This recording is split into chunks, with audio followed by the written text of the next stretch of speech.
बच्चों, तो आज हम सीखने जा रहे हैं गॉस लॉ के बारे में। देखिए, गॉस लॉ आपने इलेक्ट्रोस्टैटिक में पढ़ा था, बट वो इलेक्ट्रोस्टैटिक के टर्म में था। अगर मैग्नेटिज्म की बात करें तो according to Gauss law in magnetism, the net flux through any close surface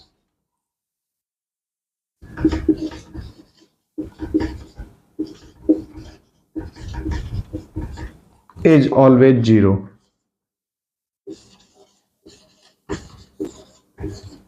Always zero. देखिए, जब हम मैग्नेटिक फ्लक्स की बात करेंगे तो टोटल फ्लक्स जो हमारा जो होगा वो जीरो होगा। ठीक है, ये गॉस लॉ ऑफ मैग्नेटिज्म है। तो ये कैसे होता है? जैसे इलेक्ट्रोस्टैटिक में बोला था कि जो नेट फ्लक्स होता है 1/ε0 times total charge enclose by that surface, but magnetism के केस में क्या होता है? जीरो होता है। तो जो आइए उसको समझते हैं। होता क्या है कि जैसे हम मैग्नेटिक फील्ड में कोई भी एक क्लोज सरफेस ले लेते हैं। मान लीजिए मैग्नेटिक फील्ड है, अब उसके क्लोज हम कोई क्लोज सरफेस मान लीजिए एस ले लिए। अब यहाँ पे एक छोटा सा इसमें एक और एलिमेंट ले लिए, डेल्टा एस मान लीजिए, इसका एरिया वेक्टर मान लीजिए एन है। तो हो क्या रहा है कि जितना इसमें मैग्नेटिक फील्ड एंटर कर रहा है उतना ही एग्जिट कर रहा है। यानी इसके थ्रू अगर हम कोई भी सरफेस ले लेंगे तो यहां पे हमारे पास कोई मैग्नेटिक फील्ड नहीं है। रीजन ये है कि जैसे चार्ज तो एक सिंगल एग्जिस्ट करता है, बट कभी भी मैग्नेटिक जो आइसोलेटेड पोल होता है वो एग्जिस्ट ही नहीं करता है। और यही उसकी बात है, ठीक है, कि कभी भी single isolated magnetic pole exist ही नहीं करता है। ये कैसे लगता है कि जब हम थ्रो एनी, जब आपका जो फ्लक्स आप निकालोगे तो क्या होता है फॉर्मूला, B.ds निकालेंगे और ये आ जाएगा जीरो के बराबर। लिखेंगे since this shows that an isolated magnetic dipole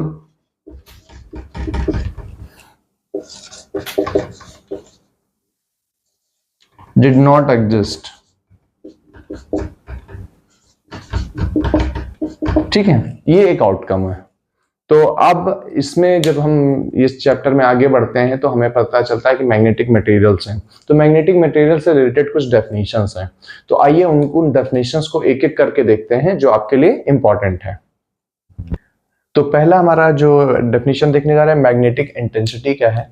देखिए, डेफिनेशन इसमें कई सारे टर्म्स रिलेटेड हैं, तो जरा डेफिनेशन को ध्यान में रखेंगे। बट जैसे मैग्नेटिक इंटेंसिटी बात कर रहे हैं तो हम यहाँ पे बात कर रहे हैं मैग्नेटिक फील्ड की।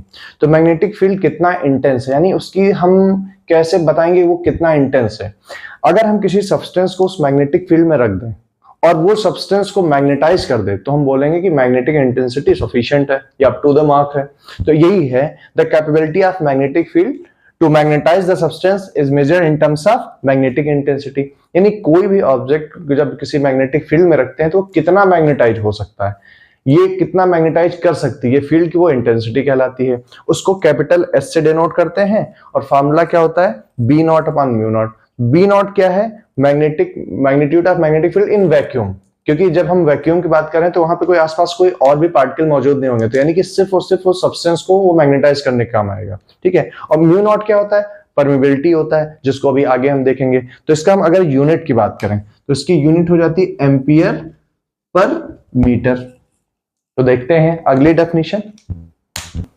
तो अब ये है इंटेंसिटी ऑफ मैग्नेटाइजेशन। इससे पहले आपने मैग्नेटिक इंटेंसिटी की बात करी, तो मैग्नेटिक इंटेंसिटी में बेसिकली हम मैग्नेटिक फील्ड की इंटेंसिटी की बात कर रहे थे।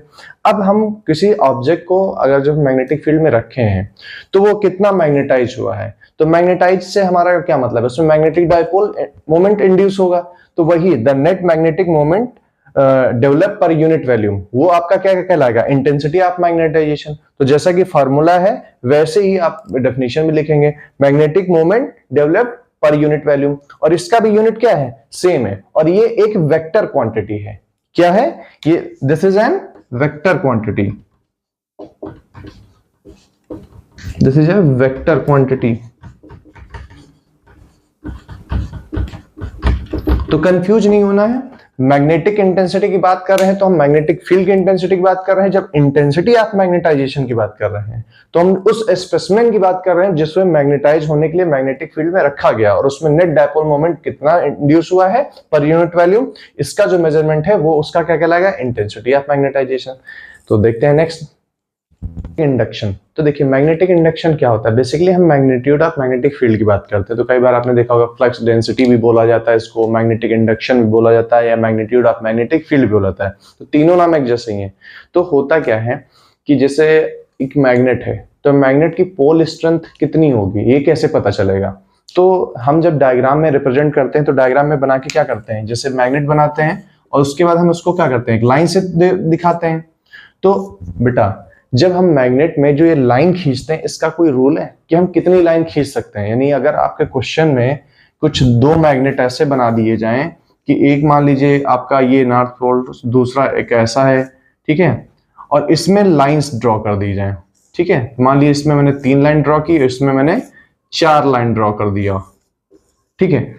तो इन दोनों मैग्नेट में अंतर क्या है, मैग्नेट में अंतर क्या है, जो आपकी जो मैग्नेटिक फील्ड लाइन जिनको लियाना फोर्स भी बोलते हैं, जिसमें जितनी ज्यादा होगी इसका मतलब उसका मैग्नीट्यूड ऑफ मैग्नेटिक फील्ड उतना ज्यादा होगा। तो डेफिनेशन क्या है, the number of magnetic field lines of induction crossing per unit area. तो जितना जिसका जितना ज्यादा नंबर ऑफ लाइंस उतना उसका ज्यादा पोल स्ट्रेंथ, ठीक है। तो इसका जो फॉर्मूला होता है B equals to mu not H plus I।